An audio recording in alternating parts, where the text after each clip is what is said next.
bien, pues buenos días a todos y todas. Gracias por hacer un espacio en sus clases. Y muchas gracias a Marilu, a la maestra Olga, a Fátima por realizar esta presentación, a Maribel también por estar con nosotros aquí y compartir sus experiencias y sus conocimientos. Y bueno, espero que todo esto sea provechoso para todos nosotros.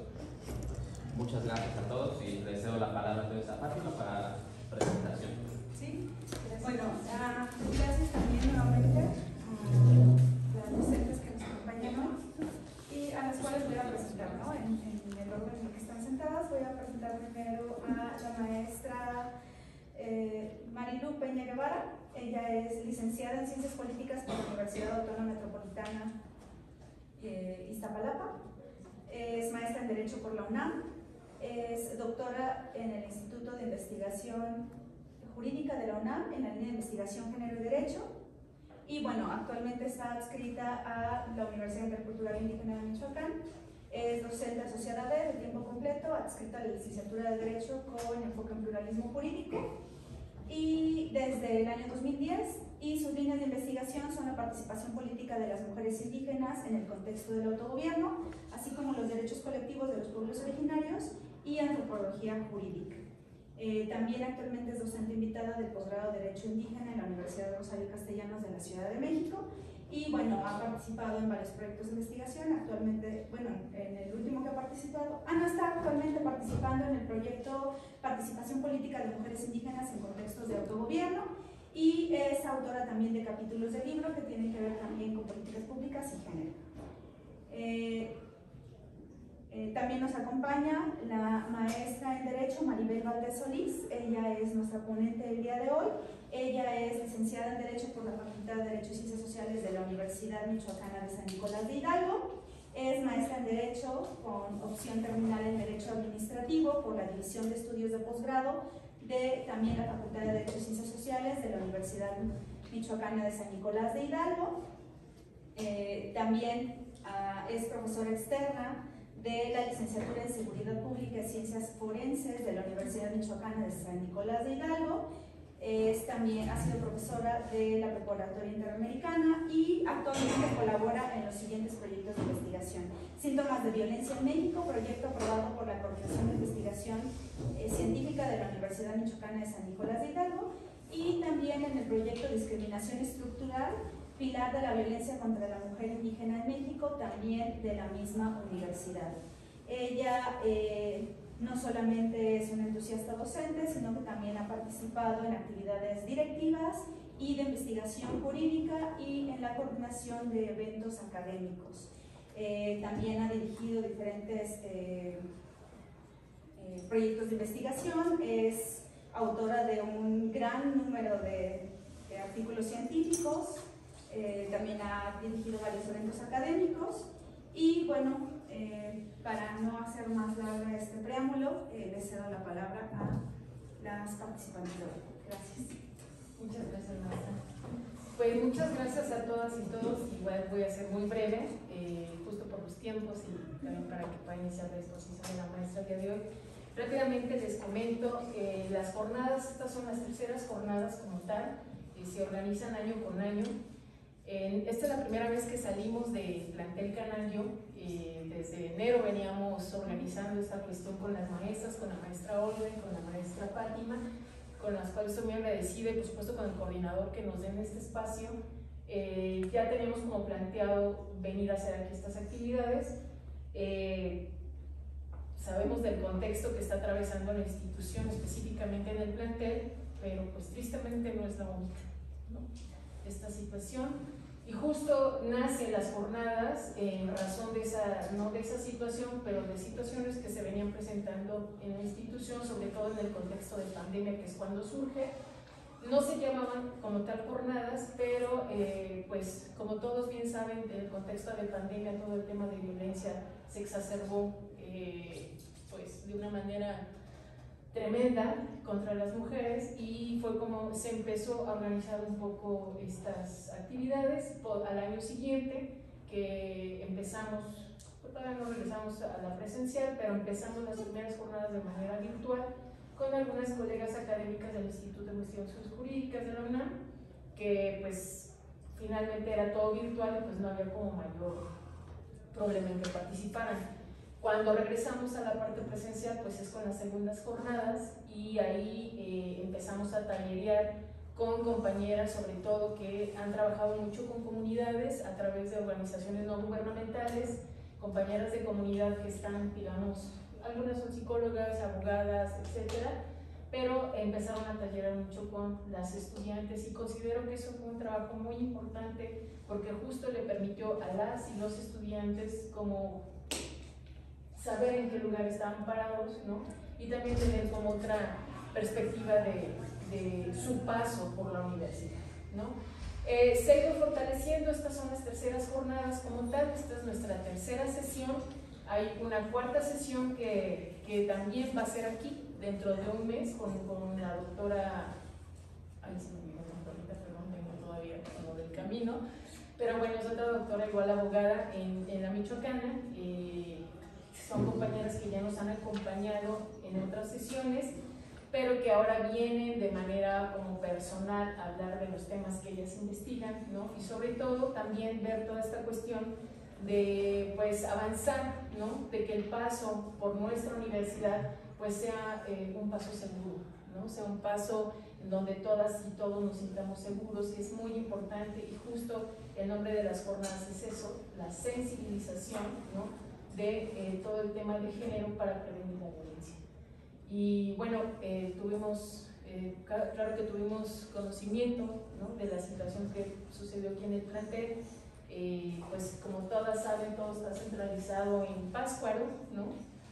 De algún modo también en Canandio, pero justo antes de todo ese proceso decidimos venir al plantel porque considero que son temas que se tienen que trabajar en todos los planteles, además de que por ley se tiene que hacer así, pero tristemente no se puede, ¿no? Es complejo.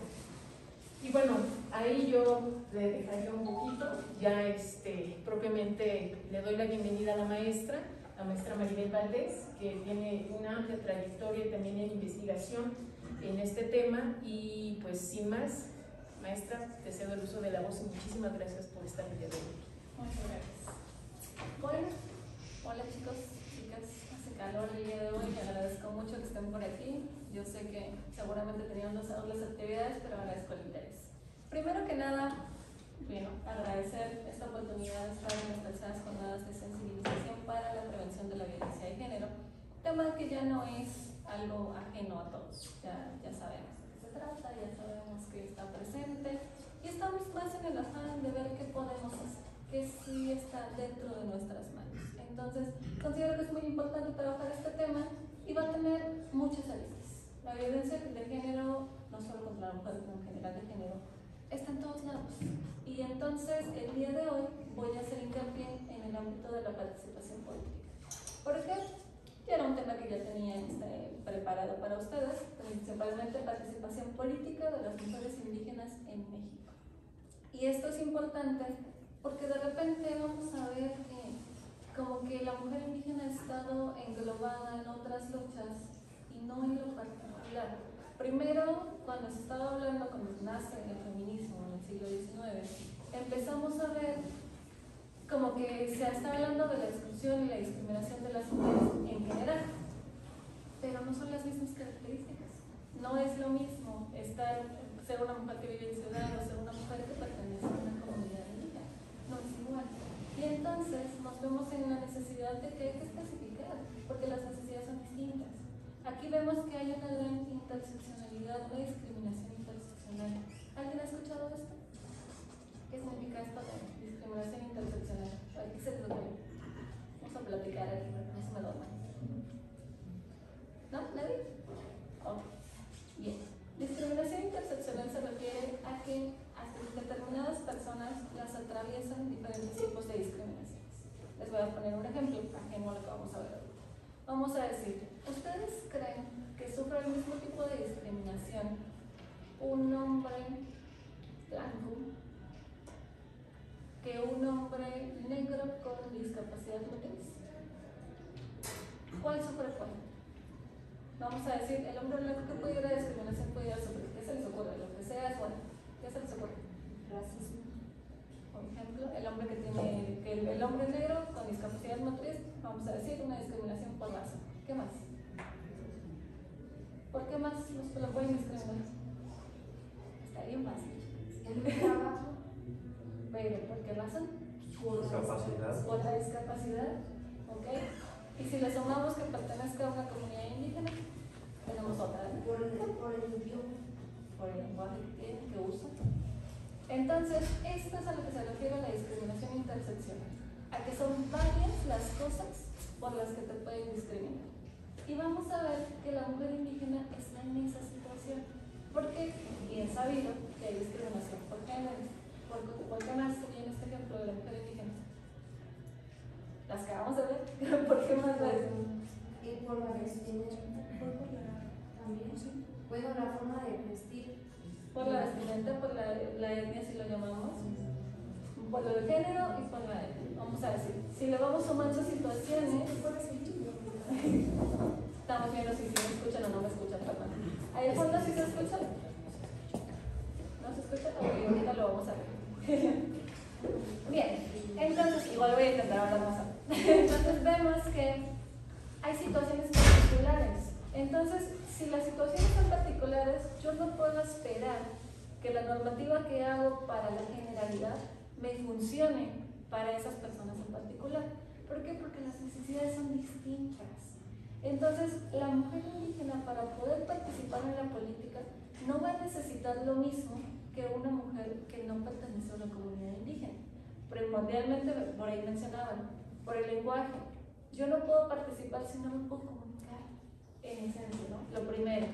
Luego, tenemos muchos estereotipos, y ha pasado. Por ahí hubo una candidata mujer a la presidencia, ¿alguien la vio? ¿La escuchó? ¿Supo de ella? Hace como unos 6 años, si no me equivoco. ¿Lo escucharon? Ok. No sonó tanto en primer momento porque no tenía las herramientas. De repente sonó en los lugares en los que como que la conocía, ¿no? Porque parece que era una mujer con gran ímpetu, con grandes valores. Pero al final del día no logró traspasar muchas de las barreras sociales porque no tenía las herramientas necesarias. Y esas herramientas no las tenía porque la legislación no estaba hecha para ese caso en específico.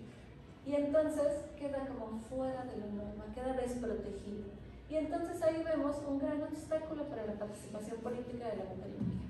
Porque al final sigue estando como esta barrera invisible que ahí está, que no la deja pasar, pero de la que no se habla tanto. ¿Y qué podemos hacer ahí? Bueno, primero hay que conocer las cosas para poder arreglarlas. No podemos arreglar un problema que no consideramos un problema. Entonces lo primero es estudiar la situación.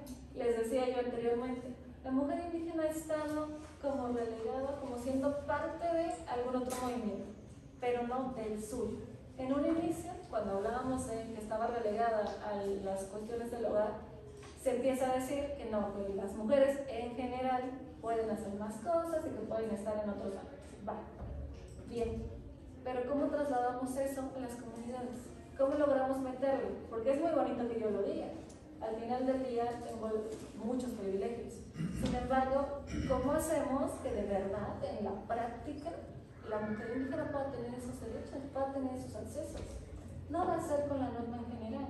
Y para eso es que surgen medidas que se llaman medidas afirmativas, que son como medidas emergentes para tratar de nivelar la situación. Porque ya por cuestión de status quo no es igual.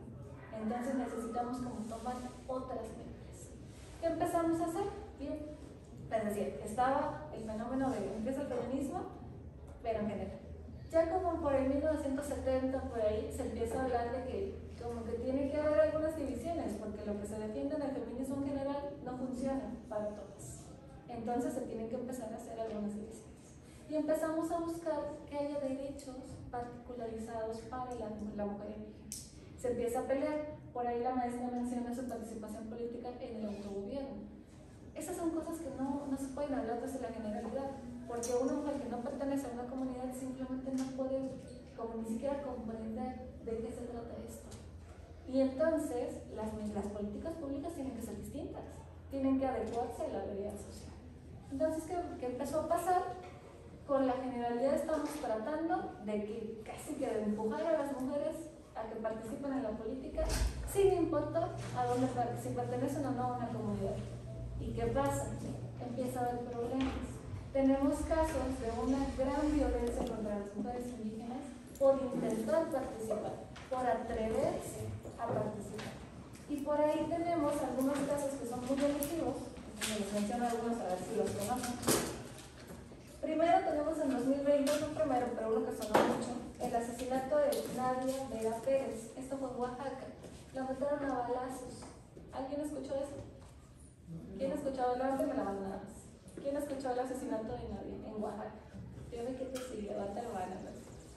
¿Quién más? ¿No nadie? Bien. En Oaxaca, ella se atreve a participar contrario a todo lo que su comunidad le dice, contrario a lo que su familia le dice. Y dice, no, sí, yo necesito que mi voz sea escuchada, porque si no se escucha, si no hay representación de las mujeres indígenas, no puede haber políticas hechas para ellas. Y entonces se atreve a participar. ¿Y qué pasa? Como la norma está hecha para la generalidad, la balacean, la matan a balazos, y no pasa nada. Tarda un montón en que se empiece a ver un proceso, y realmente no es mal visto como tal. ¿Por qué? Porque ella se lo buscó por andar haciendo cosas que no le correspondían. ¿Ustedes creen que alguien puede estarse buscando el hecho de que te maten a balazos? ¿Y creen que pudiera ser que estés buscando que te maten a balazos por querer participar, por querer ser representante público? No está padre, ¿no? No es nada agradable. ¿Y qué pasa? Eso desmotiva. Porque si yo vivo en la comunidad en la que vivía Nadia, claro que ya no voy a querer participar, ya sé cuáles son los peligros que hay. Yo les pregunto, ¿ustedes querrían participar en ese año después de ver lo que te puede pasar? Por supuesto que no. Y entonces, ¿qué pasa? Insisto, que por querer normar todo desde la generalidad, no vemos lo que se necesita. Entonces, ese es uno de los casos más relevantes. Después tenemos en 2021 que hubo muchas mujeres indígenas que se postularon para cargos públicos en Chiapas y las empezaron a agredir. Las amenazaron, agresiones físicas, de golpes y todo, o las intimidaban con tipo de amenazas de si sigues participando, ya sabes lo que te va a pasar, ¿no? Te vamos a golpear, vamos a golpear a tu familia, te vamos a matar. Y entonces se desmotiva la participación. Y por más de que ya la mujer aquí trata de, cruza todas las barreras y logra postularse para un cargo, al final del día no puede llegar a obtener el cargo, porque muchas veces se retiran por seguridad propia. Y la realidad es que creo que cualquiera de nosotros podría lograr entender que con ese miedo lo mejor que puedes hacer es retirar cuando no tienes elementos, cuando la realidad es que lo que va a pasar, como ya le pasó a Nadia, como le pasó a estas mujeres, es que capaz que te matan antes de la elección. ¿Y qué pasaba? Insisto, desde la generalidad dicen, no, pues es que esto nada más pasa ahí, y entonces no lo vamos a regular porque no hay recurso, porque no es un tema relevante, porque nadie está hablando de esto, y nada más lo escondemos, y lo escondemos. Y entonces siguieron pasando los años, siguen pasando las agresiones, porque las mujeres no se rinden. Las mujeres indígenas quieren participar, a pesar de que es difícil, a pesar de que las amenazas, de las intimidaciones, no se rinden. Y siguen intentando. Pasan los años y vemos mujeres que sí logran tener los cargos públicos, ahora no las dejan tomar el cargo. Por ahí ha pasado en comunidades que simplemente no las dejan, o sea, vamos a decir, yo necesito entrar a esa oficina porque ahí es de donde es, no sé, es la oficina vamos a decir, del presidente municipal. Se trabaja ahí y no me dejan entrar. Desde cualquier cosa como que me cierren la puerta hasta que haya ahí afuera una manifestación que no me permite pasar y no me permite tomar el cargo. Eso también ha pasado. Y entonces, ¿qué tenemos que hacer? ¿Qué podemos hacer para que haya herramientas a la hora de que esto pase? Porque miren, de que va a seguir pasando, va a seguir pasando, pero necesitamos ver cómo lo vamos a atender. Y entonces hay dos estrategias que se pueden tomar. La primera, preventiva, para lograr que no siga pasando, disminuirlo. Y la segunda, medidas emergentes, tal cual de qué voy a hacer cuando pase. Entonces, en materia preventiva lo que hacemos es como este tipo de campañas de sensibilización, tratamos de capacitar a todo el mundo para que vean que no pasa nada. Si una mujer indígena llega al poder, al contrario de ser algo malo, es algo bueno, porque va a tener esta visión que se necesita tener en los puestos de toma de decisiones para que las reglas sean, la normativa sea especializada para esas comunidades, para que sí se atiendan las necesidades que se tienen ahí. Porque cuando llegan personas que no tienen ni idea de lo que se trata en esa comunidad, obviamente no lo van a poder trabajar de manera correcta, porque no lo comprenden. Es como si yo, aquí todos somos ustedes, somos de derecho, todos los que estamos aquí. No. ¿De qué más hay? Desarrollo sustentable. Desarrollo sustentable. Okay. Yo no veo. Bueno, no tenemos aquí como físicos nada por el estilo, ¿verdad? No. ¿No? Ok. Entonces, si yo les pongo a resolver un problema de física, por muchas buenas intenciones que tengan, lo más seguro es que no lo van a servir. O si creen que lo pueden resolver uno acá de físico matemático bien extremo, ¿les saldría o no les saldría? Por lógica, realmente no creo, ¿no? A mí no me saldría en lo personal, porque no conozco. Puedo tener las mejores intenciones, pero no lo sé hacer. Entonces lo más seguro es que lo voy a hacer mal, o que lo voy a hacer a medias, o peor tantito, que no lo voy a intentar. ¿Qué es lo que nos ha pasado? Nos ha pasado con muchos gobiernos que ignoran temas porque no les saben, porque no les interesa, o porque dicen yo mejor aquí ni me meto porque van a ser puros problemas. Entonces, esto es un problema serio que tenemos que atender. Y a mí primero me gusta hablar como de la parte triste de la vida, porque así es la vida y es la realidad. O sea, sigue habiendo muchísima violencia contra las mujeres que deciden participar. Sin embargo, también tenemos casos de éxito. También tenemos historias bonitas que les quiero platicar. Tenemos, por ejemplo, el caso de... Déjenme un segundito, que lo encuentren. Aquí está. Carmelita Tropa fue una defensora de derechos humanos, ha sido muy fuerte en la materia del medio ambiente. Y ella es una mujer indígena zapoteca de Oaxaca que dedicó toda su vida a la defensa de los derechos indígenas y medioambientales. ¿A qué se refiere esto? La protección de los recursos naturales. Esta persona, a pesar de toda la violencia que sufrió, a pesar de los obstáculos, de todas maneras continuó con su trayecto. Y en 2018 le dieron una medalla por su trabajo en activismo. Y ha continuado, y ha aprendido a defenderse, ha aprendido a cuidarse. Entonces, como que, o sea, sí se puede, ¿no? Así es muy difícil, no se los niego, pero de que se puede, se puede. Después tenemos a María de Jesús Patricio Mirna. Ella fue la que les decía la candidata a la presidencia, y si bien no logró ganar esa convocatoria para la presidencia, lo que sí logró es que viéramos que existe la posibilidad. Yo les pregunto, si yo vengo de una comunidad y jamás en la vida había pasado de que una mujer se postulara a la presidencia de la República, podría yo pensar que no es una posibilidad, porque no ha pasado. Sin embargo, si ya pasó, a lo mejor la siguiente candidata que venga de una comunidad no se queda como en la primera etapa, se queda en la segunda. Y entonces así vamos avanzando, porque se van abriendo puertas, se va abriendo el camino hacia donde tú dices, ok, sí se puede, sí existe esa posibilidad. Si no se va abriendo caminos, nos quedamos con la idea de que no son cosas que puedan pasar. Entonces es importante como seguir dando pequeños pasos. Si bien no se van a notar los resultados luego, es importante seguir dando esos pequeños pasos, porque así es como se construyen los caminos, a base de pequeñas acciones que van sumando. Entonces, eso es importante. Y el último ejemplo que les tengo es Eufrosina Cruz, que fue la primera mujer indígena en ser presidenta municipal. Y ella en 2006 sí logró tener como posicionarse en el cargo, sí logró que tomar protesta y todo. Y su gobierno fue un gran ejemplo de qué pasa si dejamos que la mujer indígena pueda tener estos cargos de decisión. Porque su gobierno sí estuvo enfocado a atender las necesidades reales de esas comunidades, de su comunidad en específico, porque sí conocía esas necesidades y entonces sí las atendió desde un conocimiento, no desde la imaginación o desde lo que yo pienso que puede pasar, sino desde lo que sé que sí se necesita. Entonces, este gobierno fue un gran ejemplo de lo que puede pasar si realmente permitimos, dejamos de oponernos a esta participación política de las mujeres indígenas. Entonces, bueno, les decía, tenemos como la crudeza, lo que pasa que en la vida real, que es muy complejo y que hay mucha violencia todavía, violencia política, pero también tenemos casos de éxito. Y entonces es importante que se lleven esta idea de que los casos de éxito son por gente que persevera y que sigue trabajando desde las pequeñas acciones y la constancia que se tiene que tener. Bueno, ahora bien, ¿qué podemos hacer para que este camino sea menos tortuoso, más posible?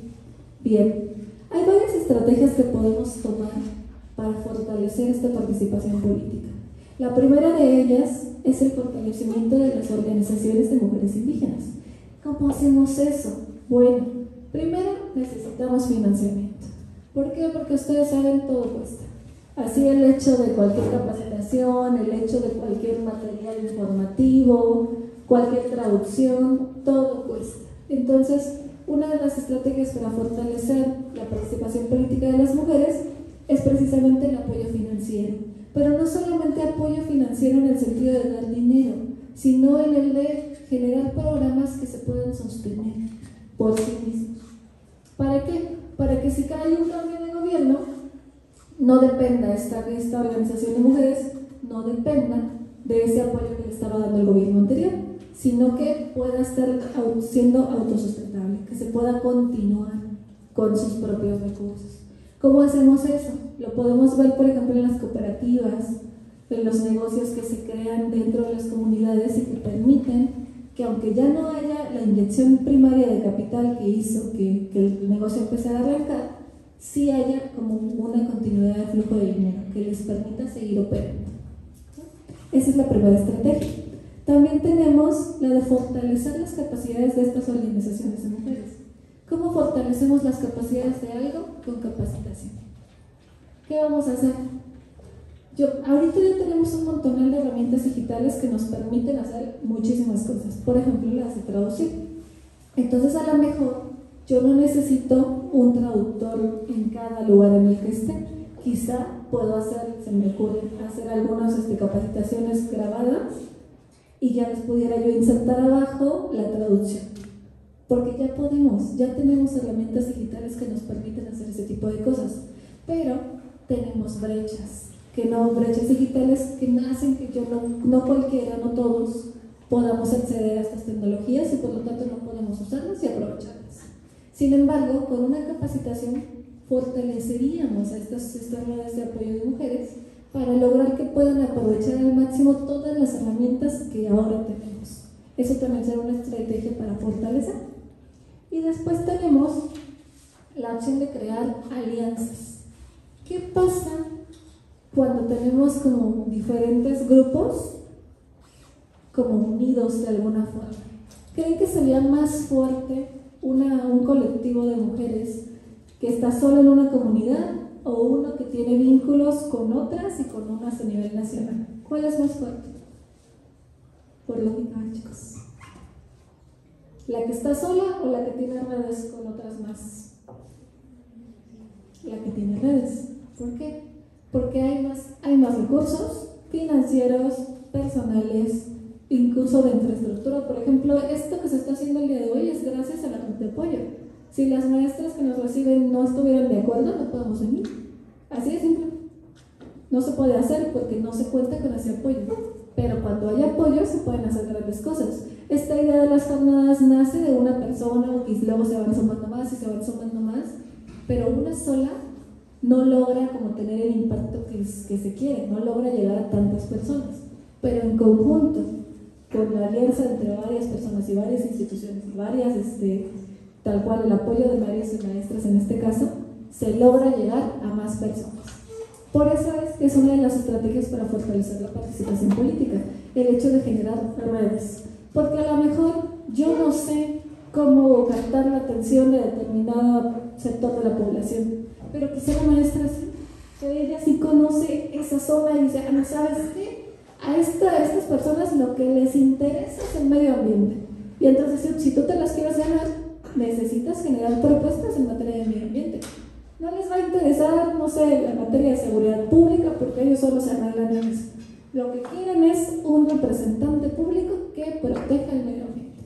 Y entonces, si yo como no quiero participar en la política, voy a decir, ok, para esta zona necesito tener una buena propuesta de protección del medio ambiente. Y entonces así voy a poder captar esos votos. Es información que yo no podría tener si no tuviera una red de apoyo, una red que me permita conocer esas necesidades. Porque no podemos estar en todos lados, no somos omnipotentes para estar en todas las zonas, ni para conocer todas las necesidades así de primera mano, pero podemos tener aliados, podemos tener gente con la que nos comunique las situaciones que se necesitan atacar. Después tenemos el segundo eje para fortalecer la participación de las mujeres indígenas, es la capacitación y formación política. ¿Esto a qué se refiere? Necesitamos generar programas de capacitación que sean específicamente para las mujeres indígenas. ¿Por qué? Porque son necesidades diferentes, es lo que vengo diciéndoles todo el tiempo. Vienen de un contexto distinto con experiencias distintas y van a tener, para poder participar en la política necesitan conducirse de una forma como particular. No va a ser igual a cómo vas a conseguir los votos de personas que no pertenecen a una comunidad. Les voy a poner un ejemplo. Tenemos por ahí, es en Jalisco, si no me equivoco, hay unos centros de mediación que están hechos para las comunidades. Y entonces ahí se hablan todos los idiomas de las comunidades aledañas y se hace una mediación, pero la mediación no va a ser en los términos que se conocen en la generalidad del derecho. La mediación va a ser en los términos de las posibilidades de esas comunidades. Y entonces los mediadores son especialistas en los usos y costumbres de esas, son 4 comunidades las que están cerca son especialistas en esos usos y costumbres para poder hacer propuestas que de verdad puedan ser aceptadas. Porque ¿qué pasa? Si nosotros tratamos de sacar a las personas de las comunidades y llevarlos a los sistemas tradicionales, simplemente no funciona. Los obligamos a ir de alguna forma. Los acuerdos a los que dice lleguen no se cumplen, porque las partes realmente no están de acuerdo, solo están ahí por fingir que están ahí por obligados, no hay de otra. Pero cuando sí se atienden las necesidades desde un conocimiento, las propuestas que se hacen ahí para la mediación, en esos centros que les comento, son basadas en los usos y costumbres de esas comunidades. Y entonces, sí son viables. No se está pidiendo cosas imposibles para esa comunidad, se están pidiendo cosas que sí se pueden llegar a lograr. Y entonces, a lo mejor yo no voy a lograr, en algunos casos, vamos a decir, tengo un ejemplo de una pareja que se quiere separar, pero no está permitido en su comunidad, no es nada bien visto. Entonces, no se logra como un divorcio como tal, como lo veríamos en el mundo fuera de, pero lo que se pudo lograr fue un acuerdo en el que cada uno viviera, la mujer se quedaba en la casa de sus padres, el otro se quedaba en la casa de sus padres, y no estaban divorciados legalmente, pero sí estaban separados, y con eso los dos estaban de acuerdo, y la comunidad estaba de acuerdo. No era algo, quizá lo que nosotros pensaríamos, podríamos decir, en la cuestión de un divorcio tajante y de no te vuelvo a ver en la vida, pero funcionaba para esa comunidad y era aceptada. Esa es la parte en la que necesitamos diseñar los programas de manera específica, de acuerdo al contexto, de acuerdo a las experiencias tal cual particulares, porque si no, no se pueden lograr los avances. Si no hacemos las cosas enfocadas en las necesidades específicas, simplemente no se van a aplicar, van a ser letra muerta. Y yo creo que ustedes han visto bastantes normativas que están de adorno, que no se cumplen. Tan solo tengamos la Constitución política. ¿Cuántas cosas dice ahí que ustedes saben de ley que no pasan? ¿Qué se les ocurre que pudiera estar? Que la Constitución es un montón de cosas bien bonitas. ¿Qué se les ocurre que venga ahí que no es cierto? A ver, platíquenme. Lo que se les ocurra. El artículo primero habla de no discriminación y de protección a los derechos humanos. Por ejemplo, dice que es obligación de todas las autoridades proteger los derechos humanos. ¿Ustedes creen que todas las autoridades protegen los derechos humanos? No. Pero ahí dice que sí. Eso es precisamente por lo que la normativa tiene que estar de acuerdo al contexto y tiene que ser como hecha para las necesidades particulares, porque si no, simplemente no funciona y no se aplica. Y nos ha pasado con muchísimas normas que ahí están, y están bien bonitas, y se ven bien padres, pero bien, gracias, no funcionan. Esa es la importancia de que los programas de capacitación que les digo para las mujeres que quieran participar en la política sean enfocados a las necesidades reales. Bueno, tenemos esa primera. Luego tenemos la incorporación de contenidos sobre género, interculturalidad, derechos humanos y liderazgo en los programas de capacitación. Esto también es importante porque regularmente no se nos enseña como a levantar la voz, como a decir, no, es que esto está mal y se tiene que corregir y apegarnos y a decir, es que mi voz tiene que ser escuchada. ¿Cuántas veces muchos de ustedes han dudado en decir cuando algo está mal? ¿Cuántas veces se han cuestionado el hecho de levantar o no la voz? Porque pudieran ser más problemas, porque de nada va a servir. Yo creo que a todos nos ha pasado eso, ¿no? O incluso vámonos más abajo. ¿Cuántas veces se sabe una respuesta de alguna pregunta que hacen los maestros, maestras, y no contestan por miedo a equivocarse? ¿A quién le ha pasado eso? Yo creo que a todos, ¿no? Que esta parte de que te da como tu miedito tal cual, el participar y que te equivoques y que se rían los demás, y te queda ya como ese trauma permanente durante muchos años. A todos nos ha pasado que la verdad nos es miedo, que nos da miedo participar. ¿Y qué pasa? En específico a las mujeres indígenas no se les enseña a que sean parte de la toma de decisiones, a que estén en todas esas conversaciones. Y entonces si no te lo enseñan, es como otra barrera que hay que romper.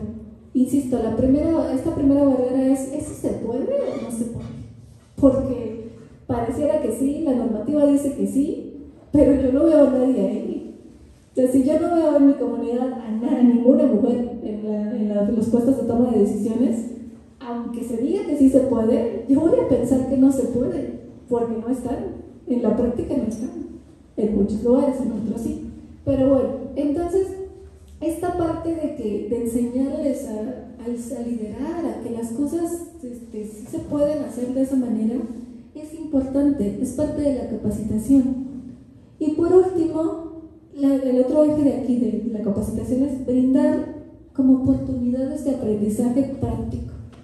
Porque muchas veces tenemos la teoría, y sí, parece que sí la entendí, suena como que sí, yo puedo hacer eso, ¿no? Vamos a hacer una teoría como sobre cómo te tienes que parar, sobre cómo tienes que hablar con el público.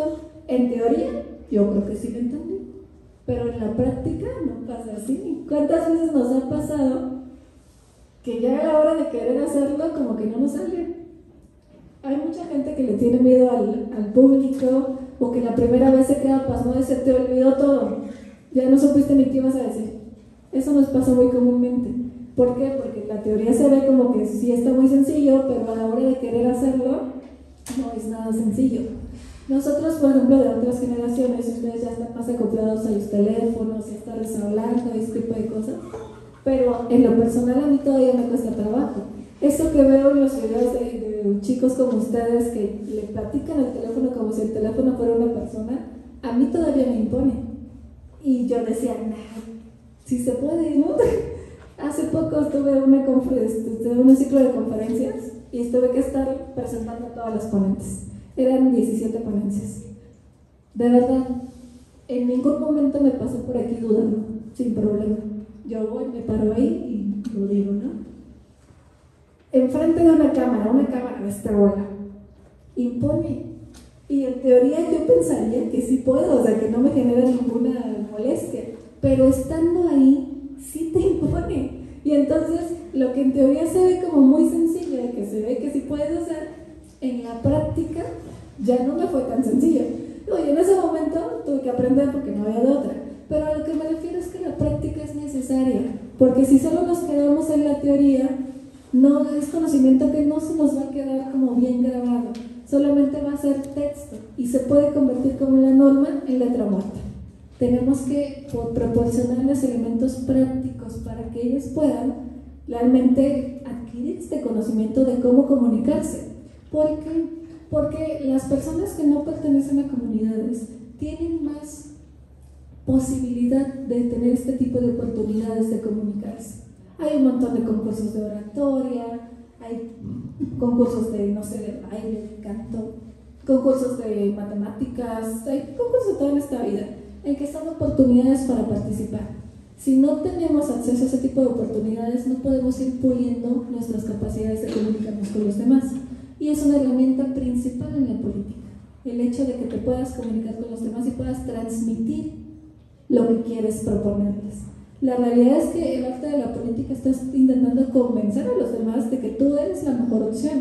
Entonces, si la mujer indígena no tiene estas herramientas para lograr convencer a los demás, no va a tener una verdadera posibilidad de posicionarse en un puesto de liderazgo. ¿Por qué? Porque esta es una desventaja. Por eso es que hay que capacitarlos con cuestiones prácticas para desarrollar esas herramientas. Bien. El tercer eje de cosas que podemos hacer es, como ya decíamos, ya decía la maestra, sensibilizar y educar en esta materia de los derechos políticos de las mujeres.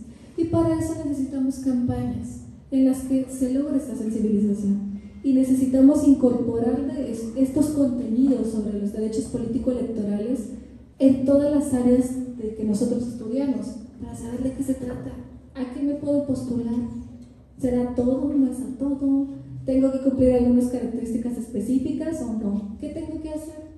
Porque son cosas que cualquiera no conoce y que si no las sabemos, van haciendo más obstáculos para que nosotros podamos ir participando o no participando. Entonces es importante que sepamos, que conozcamos nuestros derechos y qué tengo que cumplir para poder acceder a esos derechos. Después tenemos, como cuarto eje, la implementación de políticas públicas que promuevan la participación política de las mujeres. Políticas públicas, este es un eje muy importante porque es que va a ser la autoridad para lograr esta participación. Y de repente tenemos políticas públicas no pensadas en la necesidad y entonces, igual que la normativa, son políticas que no sirven o que por el contrario perjudican. Les pongo otro ejemplo.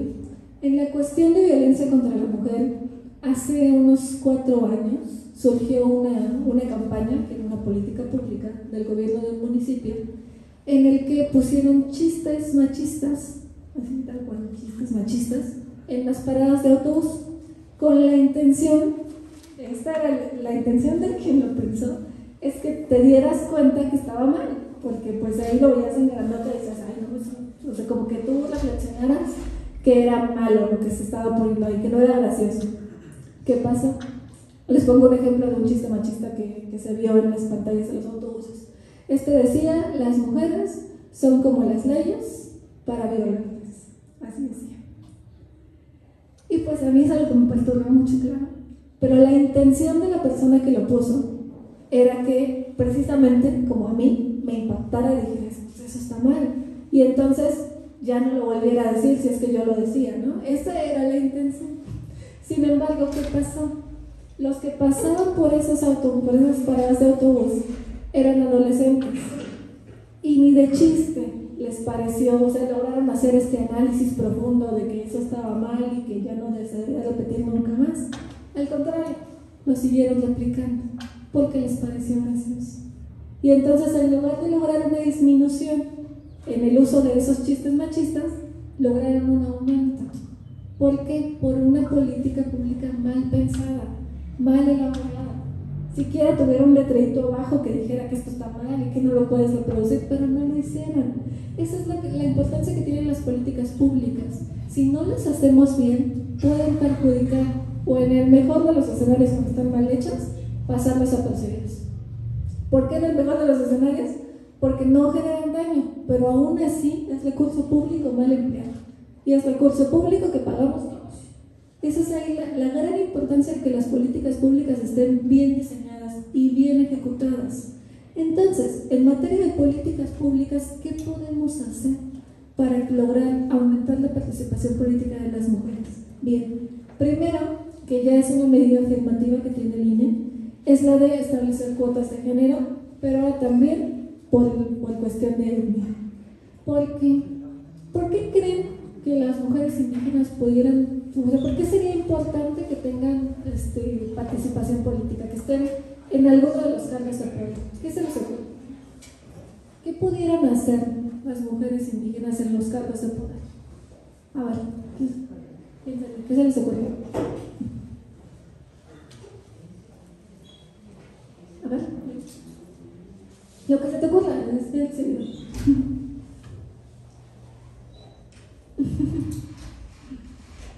algo, lo que se les ocurra es bueno. ¿Qué pudieran hacer en un cargo de poder? Una presidenta municipal, a ver, ¿qué les gustaría que hiciera? Una rectora en la UIT. Una rectora Indígena, Ajá. por ejemplo. Así es. Pero ¿qué pudiera ser diferente? ¿Por qué es importante que esté? Es algo importante que lo piensen, porque primero que nada, ¿va a pensar distinto? ¿Creen que piensa distinto que un hombre? Okay. Bien. Primero que nada tenemos que va a pensar distinto. Si las cosas ahorita no funcionan en este municipio, vamos a decir, y ponemos a alguien que piensa distinto, ¿creen que pudieran funcionar mejor? No digo que sea un hecho, pero digo, ¿sería una posibilidad? Porque en este momento no nos está gustando cómo está. ¿Pudiera funcionar mejor? Sí o no, nada más. Como posibilidad, puede ser, ¿no? No es un hecho, pero es una posibilidad. Es una posibilidad que no tendríamos si seguimos haciendo lo mismo. Si seguimos con el mismo camino, no tenemos esta posibilidad de cambio y de ver las cosas desde una visión distinta. Porque claro que pensamos diferente y hacemos las cosas de forma diferente. Algunas no mejores, algunas sí. Y entonces a lo mejor, vamos a decir, lo que decían de la rectora, si no le pone tanto, si el rector actual no le pone tanto empeño a determinada área, pero si ponemos a una rectora, a lo mejor ella sí. Y va a tener una visión de las cosas totalmente diferente. Y entonces con una visión diferente podemos lograr cambios. Esa es la importancia de que haya diversidad en los lugares de toma de decisiones. Porque así podemos ver las cosas desde visiones distintas. Y solamente mediante ver las cosas desde formas distintas es que podemos lograr abordar todas las necesidades. Porque definitivamente muchas personas no van a poder ver lo mismo que yo veo, o lo que ven aquí, o lo que ves tú. Esas visiones plurales es lo que necesitamos dentro de la toma de decisiones. Por eso es tan importante garantizar que haya mujeres indígenas en los puestos de toma de decisiones, para poder garantizar que las necesidades que ellas ven se puedan transformar en políticas públicas que generen cambios. Si no se ve esa visión nunca, no se van a lograr esos cambios para esas necesidades específicas, que solo esas mujeres conocen. Porque es lo que yo les decía, yo no puedo entender lo que está pasando en determinada comunidad por más que lo lea en libros, porque no vivo ahí. No puedo saber cómo se siente el hecho de que no me dejen entrar a la oficina de la presidencia municipal aunque haya ganado. Me lo puedo imaginar, pero no lo puedo saber a ciencia cierta. Y entonces solamente los que están ahí de primera mano son los que van a poder proponer cosas que de verdad atiendan esas necesidades. Y es por eso que esta participación es tan importante. Bueno, les decía, las políticas públicas también pueden tener que ver con el apoyo financiero, porque no es lo mismo que yo tenga que trasladarme desde la comunidad para venir a hacer campaña por acá a que viva aquí a la vuelta. Necesito condiciones distintas, entonces esos apoyos financieros también son importantes. Y por último, esta parte de tomar en cuenta a las mujeres indígenas en el diseño de las políticas públicas, porque el hecho de votar y ser votado no es la única forma de participar. Hay otras maneras, como el hecho de participar en los comités de toma de decisiones, en los comités de propuestas, y eso va a permitir que se puedan generar políticas que sí atiendan las necesidades, no como esto que les comentaba del ejemplo de una política mal empleada, sino políticas que de verdad vayan a atacar los problemas y que sí puedan generar un avance. Entonces, bueno, la realidad es que todavía hay mucho trabajo por hacer. Yo sé que hay muchas cosas que se tienen que hacer, pero hemos visto avances y hemos visto que sí se puede. Eso es lo que quiero que se lleven, que al final del día ya existen redes de apoyo, ya existen, por ejemplo, aquí profesoras que les pueden apoyar. Si ustedes tienen ideas o si quieren participar en algo, definitivamente sí se puede hacer. No va a ser sencillo, pero sí se puede. Y eso es lo importante, que mantengamos el paso firme y que se siga trabajando. A lo mejor no van a ver el cambio de un día para otro, pero de que se va a ver, se va a ver, como ya se ha visto. Antes jamás en la vida se habría pensado en mujeres indígenas en gobiernos municipales o en gobiernos estatales, pero ya están ahí. Y entonces se puede ir subiendo más y se puede ir subiendo más mediante la constancia. Eso es todo por mi parte, chicos y chicas. Muchísimas gracias.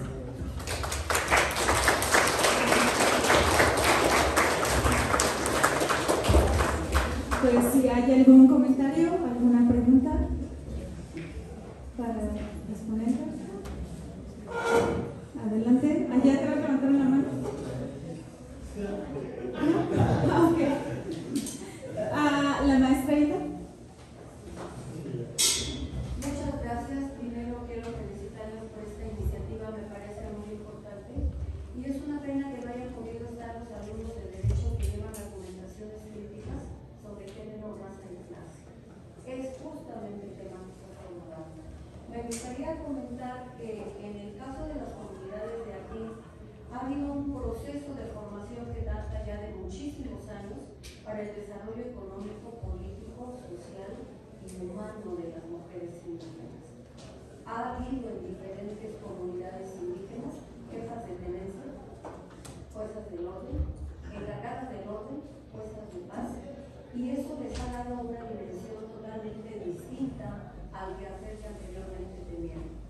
Pero no niega esto que mencionas, que es muy importante, en el sentido de que estas mujeres que se han desarrollado en ese ámbito se han enfrentado a todo el pacto patriarcal que no constantemente reclama, porque efectivamente su autoridad ha sido cuestionada en muchos momentos y ha sido descalificada, y para meter orden ha tenido que ir con todo el equipo de hombres que les den el respaldo. Aquí tenemos ya autogobiernos y hay cuota de género, un autogobierno chiquitito, pero hay mujeres que están haciendo un ejercicio político muy interesante.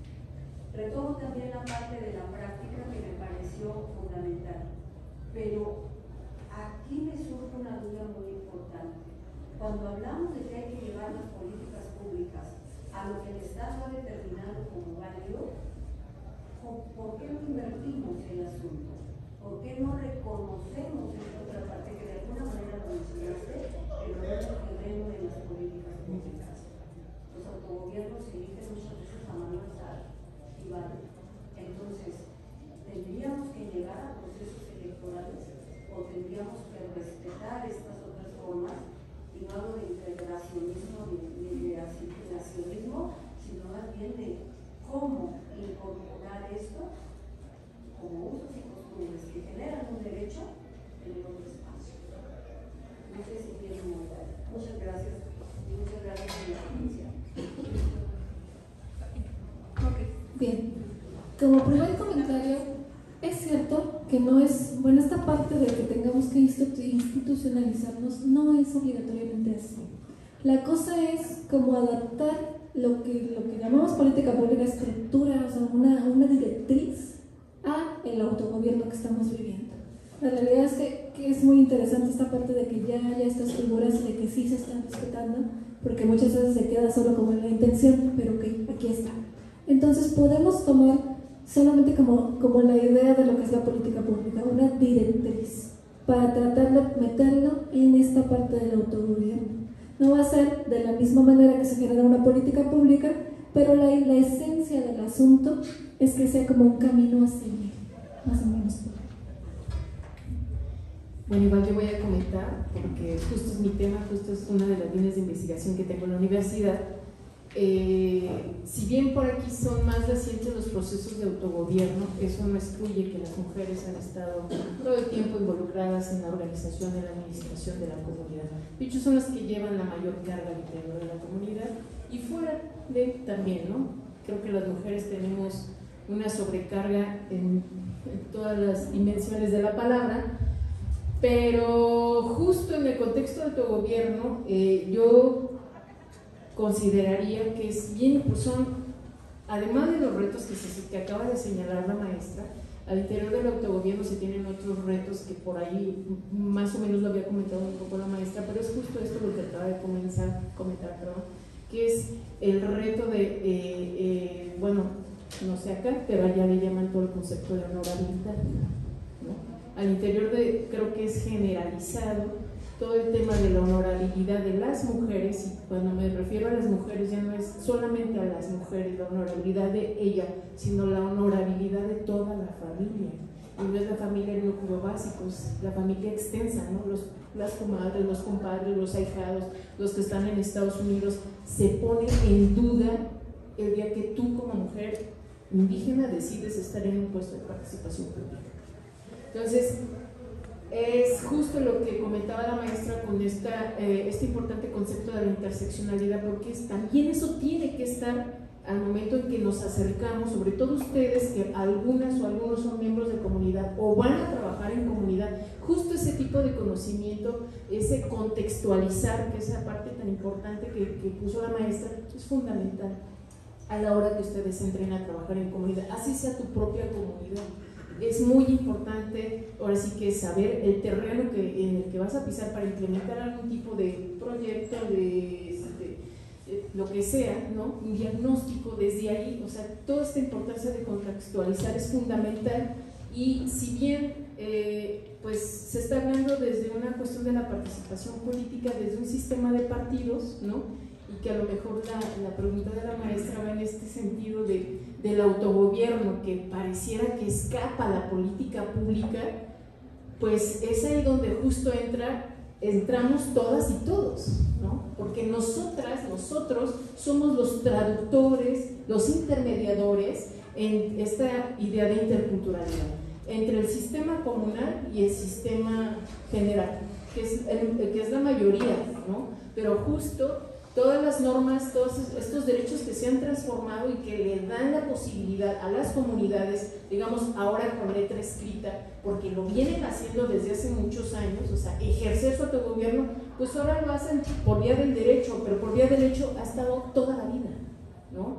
La cuestión ahora, que es muy importante visibilizar y en el campo teórico de cuestionar los conceptos que estamos utilizando para analizar estos casos que ustedes tienen acá, ¿no? Con Donaciano Ojeda, Crescencio Morales y Carpinteros, o sea, justo hay que romper también los conceptos con los que nos acercamos a entender la comunidad, ¿no? Hay diferentes casos que se han mencionado, pero también, digo, caso Oaxaca, pues bueno, sabemos que tiene una cantidad de municipios, creo que es el mayor número de municipios que hay al interior en Oaxaca, y la diversidad étnica también es muchísimo más amplia que la de Michoacán, y justo hay, no recuerdo el nombre del municipio, pero las mujeres decían en esta comunidad, Yatsachi, se llama Yatsachi, decían, pues qué bueno que venga aquí el INE, ¿no? Que es el de Oaxaca, INE, creo, algo así, a decirnos que las mujeres tenemos que participar en las próximas elecciones municipales. Las mujeres elaboran un documento y dicen, no participamos. Y todo el mundo el grito ¿cómo? O sea, estamos violentando un derecho. Y llega todo un discurso de las mujeres que dicen, no vamos a participar por una simple y sencilla razón, que en parte creo que responde un poco a lo que comenta la maestra, porque ya estamos en el cargo tal, ya estamos en el cargo otro, en la comunidad, no hay tiempo para, como mujeres, ir y estar al frente en un espacio municipal. Además usted, Estado, no tiene por qué intervenir al interior de mi comunidad a obligarme a participar políticamente en esta instancia municipal. Compañeras, compañeros, también es válido. Y justo es el reto que tienen las comunidades, decir, si quiero esto, no quiero esto, pero claro, va a depender del contexto de cada comunidad, ¿sí? Y si las mujeres, como digo, no solamente en esta zona, en todo Michoacán, yo creo que en todo el país, desde hace varios años están en puestos de dirección, en puestos de poder, pero hay que analizar por qué. Pues porque todos se fueron de migrantes. ¿Quién va a hacer la chamba? No hay hombres en la comunidad. Y ustedes saben que Michoacán es uno de los principales extractores de mano de obra de Estados Unidos. ¿Quién no tiene parientes en Estados Unidos? Todos tenemos parientes en Estados Unidos que emigraron. Y si hay un fenómeno que sucede en las comunidades es ese, que no hay hombres en la comunidad. Al menos para el caso de la zona lacustre de Pátzcuaro, las mujeres que más o menos he seguido, no me atrevo a decir que acá, pues no conozco los casos, pero allá ha sido porque no hay hombres, no hay quien se quede al frente de estar en estos puestos. Ahora, pues bueno, ha pasado el tiempo, está el contexto de autogobierno y también hay todo un tema a discutir, ¿no? Que justo tiene que ver con el caso de Yaxachi, que dicen, pues sí, tú y tu cuota de género, gracias, no quiero. Cherán lo hace. Dicen, sí hay cuota de género, pero no me la voy a jugar, no voy a poner en contradicción a mi familia, ¿sí? No me voy a enfrentar al que va a decir de mí la comunidad, si yo hago bien o hago mal al tener un puesto de poder. Y dicen, si me conviene vamos a cumplir la cuota, ¿no? Esta cuestión de paridad, si no, no. Y es justo eso, ese es el ejercicio del autogobierno, ¿no? Y eso es lo que en muchas ocasiones a nosotros como académicos, como personas que no vivimos en comunidades, como que nos cuesta, ¿sí? Aquí la cuestión es que como miembros de comunidad pues tenemos la posibilidad de apelar a la ley pues, cuando nosotros definamos estratégicamente que me conviene. ¿Por qué no?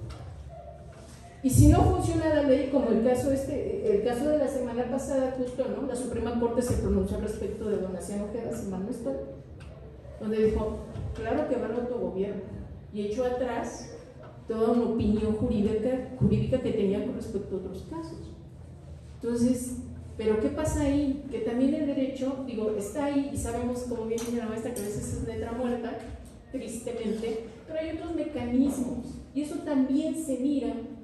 Esto que comentaba la maestra, las materias de argumentación jurídica. La argumentación hay que saberla, pero también hay otros mecanismos para que se haga efectivo el derecho, y se llama movilización social, compañeras y compañeros. Y creo que ustedes lo acaban de lograr. Así que, ¿qué mejor práctica que la que ustedes hacen? Ya no me voy a decir.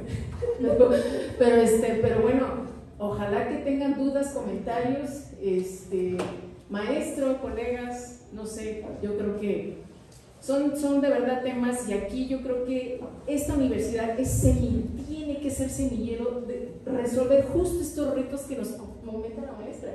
Los traductores somos nosotras y nosotros. ¿Por qué? Porque manejamos ambos sistemas, el positivo y el sistema normativo tradicional. Y ese es nuestro reto, no solamente como abogadas y abogados. Originalmente yo soy profesora de la licenciatura extinta en esta universidad que se llamó Gestión Comunitaria y Gobiernos Locales, y nos dedicamos a proyectar y discutir. La maestra también estuvo, bueno, cuando llegué ella me dio la bienvenida, por cierto, hace 14 años ya, voy a decir chambelanes próximamente, chambelanes, pero, o sea, justo ese era el tema que nosotros cuestionábamos, ¿no? O sea, ¿qué papel tenemos nosotros como docentes, como estudiantes de una universidad intercultural? Y es un reto grandísimo, porque es apostar a transformar la sociedad en general, de verdad, en general. Y yo siento que, pues bueno, de aquí van a salir cosas muy bonitas si no lo proponemos aún más. Perdón. Muy bien.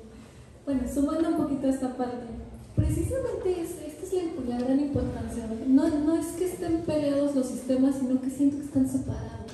Y entonces, de acá estamos proponiendo cosas que no funcionan en este lado porque están fuera de este desconocimiento.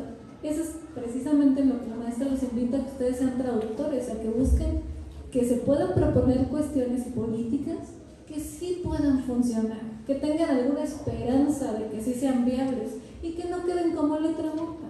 Porque al final del día, si seguimos haciendo desde lo general políticas públicas, normativas, programas que no están enfocados en las necesidades reales, no las vamos a tener.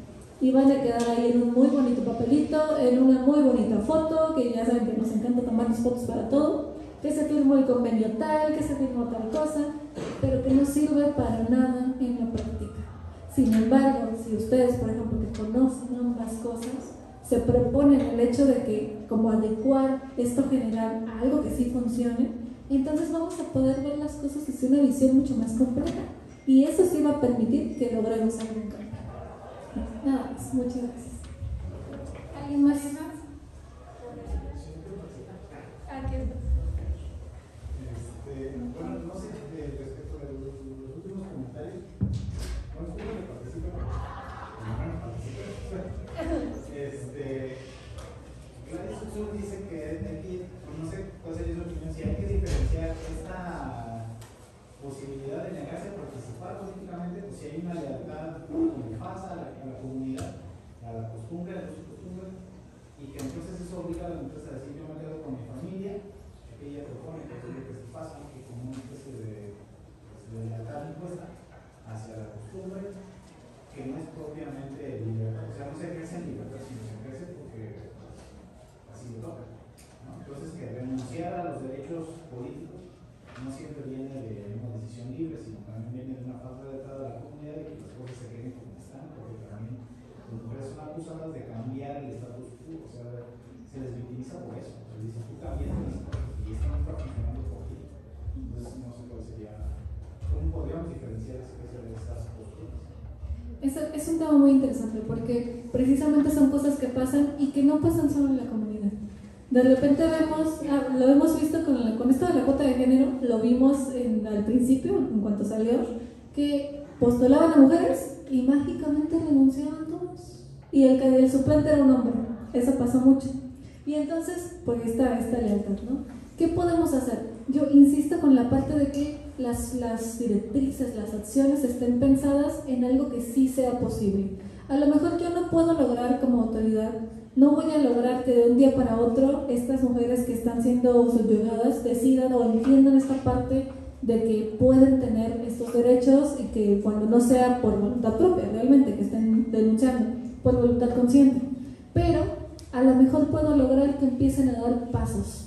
O sea, que empiecen a tener algunos cargos, no va a ser, no las voy a lanzar luego a que ya tengan que participar a fuerzas en los cargos más altos, pero puedo empezar a generar comités quizá, puedo empezar a generar como cuestiones locales que sean oportunidades de desarrollo, que las vayan invitando a participar como poco a poco, algo que, insisto, vaya funcionando en ese lugar, algo que sí se pueda lograr. Porque de repente nos vamos a querer de 0 a 100 y definitivamente de 0 a 100 me van a decir que no, precisamente por toda esta tradición, por toda esta carga que lleva el decir algo diferente a lo que siempre se viene manejando. Pero ¿qué tal si me voy del 0 al 1 primero?